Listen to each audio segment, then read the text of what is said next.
Channel Rama কিচেনে তোমাদের অনেক অনেক স্বাগত। কেমন আছো সবাই? সুস্থ আছো? কেমন আছো?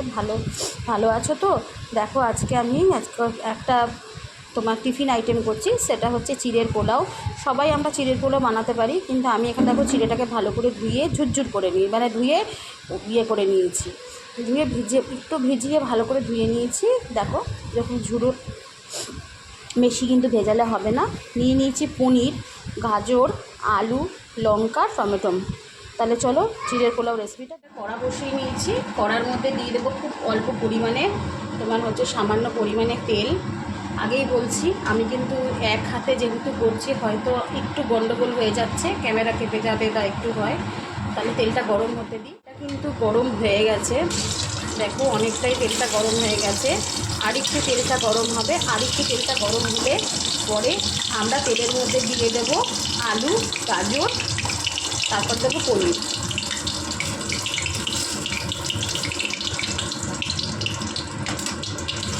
তেলটা খুব ভালো করে আমি একটু গরম করে নিচ্ছি।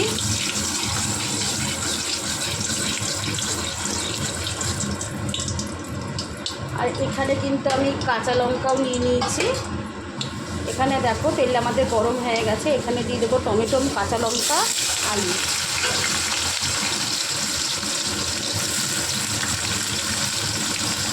এরকম করে চিড়ের পোলাও করলে খেতে কিন্তু খুব ভালো লাগে। টিফিন আইটেম বাচ্চাদেরকে এরকম করে দিলে। দিয়ে দিলাম গাজর। এটা যখন ভাজা ভাজা হয়ে যাবে তখনই আমি এর মধ্যে দেবো পনির। তার আগে কিন্তু পনির দেবো না, তাহলে কিন্তু পনিরটা হয়ে যেতে পারে, ভেঙে যেতে পারে। দিয়ে দিচ্ছি অল্প পরিমাণে নুন, আর দিয়ে দিচ্ছি হলুদ। খুব লাল লাল করে এখানে ভেজে নেব ভালো করে।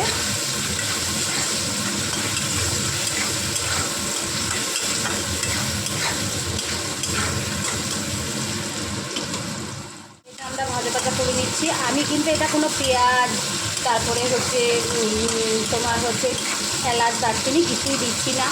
এটা কিন্তু নিরামিষভাবেই করছি। আজকে যেহেতু শ্রাবণ মাস পড়ে যাচ্ছে, সেজন্য আজকে নিরামিষ হচ্ছে বাড়িতে, তার জন্য নিরামিষ করেই করছি। ঠিক আছে, এখানে দেখো ভালো করে কিন্তু লাল লাল করে নিচ্ছি, ভেজে নিচ্ছি।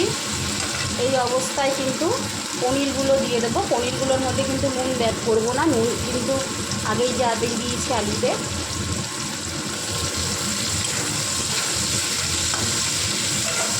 পনিরটাকে এর সঙ্গে ভালো করে লাল লাল করে ভাজা করে নিচ্ছি।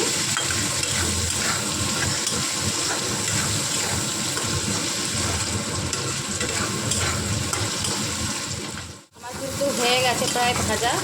হ্যাঁ, আর বেশি ভাজবো না। দেখো আলুগুলো কিন্তু এরকম সুন্দর ভাজা হয়ে গেছে, গাজরটাও হয়ে গেছে। আর পনির এর বেশি ভাজবো না। হয়ে গেছে আমার ভাজাটা কমপ্লিট হয়ে গেছে, দেখতেই পাচ্ছ তোমরা। এর মধ্যে দিয়ে দেবো আমি এই যে চিড়েটা, আমি এখানে এক বাটির মতন চিড়ে নিয়েছিলাম। বাচ্চাদের টিফিনে এরকম করে দাও, খেতে খুব ভাল লাগবে।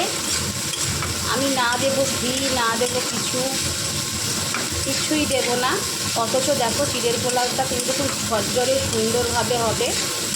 তোমরা এখানে কাজু, কিশমিশ, ঘি অ্যাড করতে পারো, আমি করছি না। এরকম করে একটু চিড়ের পোলাও করে দেখবে বন্ধুরা, খেতে কিন্তু নিরামিষ করে খেতে কিন্তু খুব ভালো লাগে। আর আমি বাদামও দেবো না এখানে, তোমরা ইচ্ছা করলে একটু কাজু বাদাম দিতে পারো। এর মধ্যে আমি দিব চিনি। দেখো আমি অল্প চিনি দিচ্ছি, কারণ আমি তো বেশি চিনি খাই না। অল্প চিনি দিয়ে দিচ্ছি, চিনি দিয়ে নেড়ে নিচ্ছি।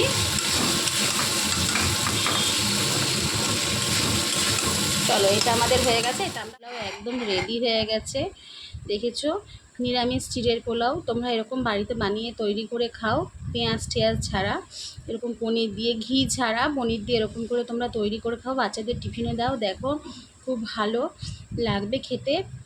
আর আজকে আমি পোলাও নিয়ে এলাম, চিড়ের পোলাও তোমাদের সঙ্গে আমি শেয়ার করলাম। আমার এই রেসিপিটা কেমন লাগলো, চিড়ের পোলাও আইটেমটা, টিফিন আইটেমটা কেমন লাগলো আমাকে অবশ্যই কিন্তু কমেন্ট করে জানাবে। তাহলে চলো টাটা, কালকে আর একটা নতুন আমি রেসিপি নিয়ে আসবো। ততক্ষণের জন্য সবাই ভালো থেকো, সুস্থ থেকো।